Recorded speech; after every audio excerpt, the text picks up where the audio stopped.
No, I am here. How are you doing today? Where are you calling I'm in Montreal, Canada. from? Oh, right. How's Montreal treating you? It's Montreal. It's all right. Yeah, again, guys, you see that? Who's who can see the smile? As soon as Kareem said, "How's Montreal treating you?" Right? Thank you, Denise. Yes, it is great to see. Thank you. Look at the response from the client. Right? Okay. I hope you guys are getting this. Okay, it's all about the client. I'm in the suburbs, so I don't really go into the city much. I avoid traffic and construction and all that fun stuff. How about you? It's good, eh? Um, Mhm. I'm not far from you. I'm in Pennsylvania. So, Okay. yes, Yeah, good old PA. I've never been there. Ah, okay. Awesome. So I want to be super respectful of your time. I'm going to just jump straight into it. Sure. Um, Okay. Professional, super respectful of your time. Step two, achieve. do I say Chantel? Is that Yes. correct? Yeah, that's right. Awesome. And I do, I like, is that a hanging Swing chair. Yeah. chair? Yeah, those are Yeah. really, really cool. Um, a couple Super of my comfortable. friends got a couple from Mexico, so Oh, from Mexico. Yeah, mine's more like it's on a metal frame, so it's not those like nice embroidered ones like in Mexico. It's like yeah. okay, but that's It still does very the cool. trick. I like it. I spend my whole days in here when I can. That sounds like a great day. Yeah. Right. So tell me, Chantel, do you know much about Sir Marco, or would this be the first time hearing about him? Well, I mean, the first time I heard about him is when he reached out to me on Oh, Instagram. Yeah, so like I mean, I went to see Instagram really quickly, and believe it or not, if I'm not actually posting stuff, I'm not on social media. So like it's so just today I that's what went we to look do. in. Sorry? That's what we do. Yeah, no, I can't do it anymore. It's just too much. So I'm not on social media, but I did take a look today at like what he does and um so best-selling author, he's an actor, like Mhm. produced some shows, like yeah, so I like gave away houses and cars and things like that, but I don't know much detail about it. Question, guys. Is Kareem giving the client space to speak? Although he hasn't hit his opening statement yet, the client wants to speak. Is he letting her speak? Question. Yes or no? Is he letting her, is he interrupting her or is he letting her speak? Is he interrupting her or letting her speak? Okay, there's so many salespeople I've seen out there, rookies start out that actually interrupt at this stage, and it's never a good thing. Yes, he's giving her space, Paul. Exactly, letting her speak. Correct, Layla. Exactly that. So now he's going to maneuver into the opening statement. Okay, because if the client wants to speak, we're not going to railroad them. We'll let them speak a little bit, right? Make sense, guys? Yeah. Okay, let's see the opening statement from Kareem. Actually, no, good bit. That's a pretty good summary. So yes, he had a show, Channel 4 News in the UK, Hmm. sold his sports car, gave people houses for free. That's pretty amazing. He Hmm. does do acting, he does do social media, and Hmm. he also does authorship. So he got Yeah. crowned international number one best-selling author two times. Hmm. Helped a lot of coaches get their own books to number one best-selling. And now he has a series of books. He wants Yeah. to impact more lives with a co-author where people can share their story of courage, resilience, and transformation. Okay. And right now, he's chosen authors already for the first 10 books, as well as Hmm. co authors for the first three in the second series. Now, if you're chosen, you'll be part of the fourth book launching in 2026. Hmm. And today, we want to learn about your story, see if it's the right fit for the book, see if you feel like we're the right fit. And if we are, we're going to get that story out there on a global scale to millions of people. Okay. We can talk So next steps. I Go ahead. never even considered books at all. That's all like new for me. So yeah. Okay. So you just want to know my story. Like, okay, can you set like a stage for me? Because like just that's very vague in my mind. Yeah. Yeah. Let's set a Yeah. stage. So, Was he professional there in the opening statement, guys? And remember, this is practice. He's practiced this like an actor when they get a script. They practice, they learn that script, they bring those words to life and make it their own. Did he come across professionally to you guys? Was it clear what was going to happen on the call? Was he professional?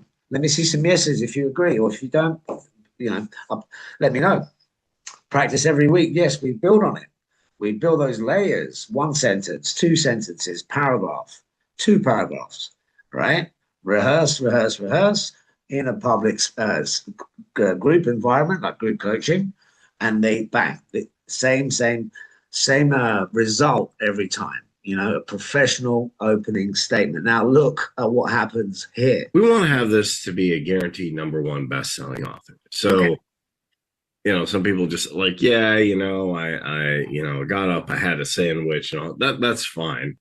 But I want to hear, okay, I had a tragedy. I had something I was really stuck on, if it's not that. And it took me to a low point.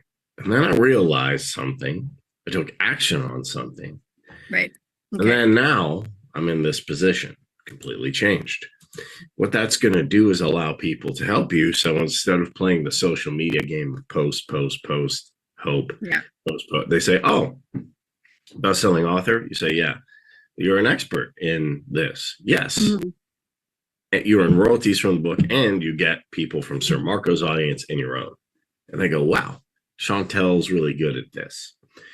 How do you know? How does she stand out? Well, she is a best-selling author. Wow. I want to be part of that. So Kareem had to explain a little bit to the client about being a co-author. Okay. So he invested a little bit of time. Did he have rapport with her? Was she listening to him as he explained that little anomaly that she wasn't aware of, or that how powerful being a best-selling author could be? Was she listening, guys? Was she nodding and saying yes, yes, yes, right?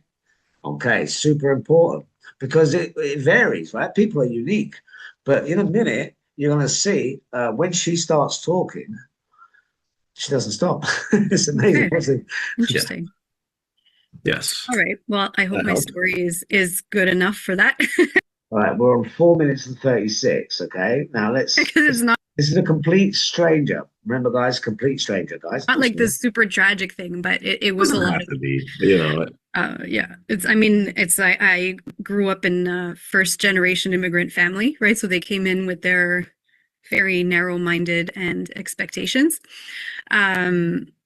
So growing up, I was an only child for the first 8 years of my life. So my mom was very like the emotional side, and my dad was the really rigid and always yelling, and so I grew up like that. So always fear of speaking. I was afraid of men for a long time. Like, it was never a physical abuse, but it was a lot of yelling and very strict. So I grew up scared of men for a really long time. And then going to school, I always like performance. I always felt like I had to perform a lot because I was afraid of getting in trouble when I got home. But it was always a struggle for me to stay focused and talk a lot and then disturb people. And it was always like, oh, she's doing great, but she talks too much. Oh, and she'd be doing better if she applied herself, and that whole thing. And so from there, I got to high school, my parents got separated, and it was a lot of. Quick question, guys. Is she opening up a little bit? Quick question. Just a bit, maybe, right? Is she opening up a little bit here, the client? Just small things that happened to me, like instances of micro sexual aggressions and just little things that I had completely erased from my mind for a long time. And so I got through high school. I did really well, but it was still the same thing. Like, she doesn't pay attention. Her head's always down. And I was afraid to raise my hand to ask questions. I was afraid of failing. I was, and at home it was I was a mess. So I was constantly getting yelled at for being messy. And I would study with the TV, the radio on, the lights off, everything that you're not supposed to be doing, and would get yelled at for that. My younger sister was, she was born when I was 8. And my dad would continue screaming like that. And I was so afraid to respond to him. I'd internalized everything until the day he yelled at my sister so loudly that she ended up in the hospital with an anxiety attack, like super intense. And that Right. Okay. Again, guys, let me ask you this question. Following those 3 steps that Kareem did, okay, did the client open up? And who would agree? A better question, who would agree and why? Is it important for the client to open up at this stage? That's a better question. On the chats, guys, why is it important for the client? So let's have a bit of a discussion here. Why is it important, that poor girl, right, Alison? You know, but remember, these people have agreed for quality and training that we can use these videos. Okay, guys, so they're perfectly okay with this. Yes, it's an intimate conversation, right? And they're coming across, they're opening up, you know, immediately to a stranger. Why is it important for the client to be talking at this stage? On the chats, please, guys. It's important to open up for Naylor. Spot on, exactly that. It's important for the client to open up for building rapport. The client is speaking, right? If the trust is growing, the trust bubble is growing, you know, in with you, and they're associating that conversation and the images that are going through their head, right, with you. So the rapport is deepening the more they're speaking. Does this make sense? Kathy, relaxation. Yes, when a client is speaking, they're relaxing more and more because they're opening up, correct? Building the relationship, correct, Stella. Pauline, shows of vulnerability and showing trust. Absolutely. And what's important in a selling situation, guys? Trust. Trust, so important. You're about to part with $5, $6, $10,000. You need to trust that person. You need to trust when they start speaking that you trust them, right? Because we're not speaking here. We're not saying, oh, we're going to do this for you and do that. That comes later, right? This is a part where they start to trust you. So when you do speak to them later, presenting the offer, presenting the investment directly to this information they're giving you now, right? We tailor make everything we're going to give to them as a solution to this trust they're giving us now, right? It makes it, okay, I trust this guy. He's solving my problem, right? He's bringing me a solution. You know, I trust him. I'm going to go with it, right? Does this make sense, ladies and gentlemen? Am I resonating with you guys? Does this make sense? Thank you, Naylor. Thank you, Alison. Thank you. Safety and security, right? It makes perfect sense. The client has a problem. They come on the call. Now we've built that trust. And by following those 3 steps, 1, 2, 3, we'll get a client to this stage or this state of mind of trust very, very quickly. And that's what we want, right? And that's how we can get a one-call close. $5,000 later, an hour later, because of this initial first 3 steps. Does it make sense, guys? Does it make sense? Yeah. So why is it important to get the client to speak? Trust. And we're gathering important information for later. Okay. Makes sense, guys? Now, if I was to tell you that this lady, that's when I was able to stand up to him. And sorry, I'm a little bit all over the place, but like, so that is still speaking. To get out of my house. So 7 minutes and 30 I dropped seconds. out of university. It's still speaking. Myself out. The like, I'm not enough. I don't know what. In every direction, and anywhere I landed. You get the idea, right? Now there are strategies as well that we incorporate for somebody that speaks too much, if they're off topic. But this lady is perfectly on topic. You know, we want her to open up about her story. Wow. I mean, she goes on for a good 10 minutes here, guys. Okay.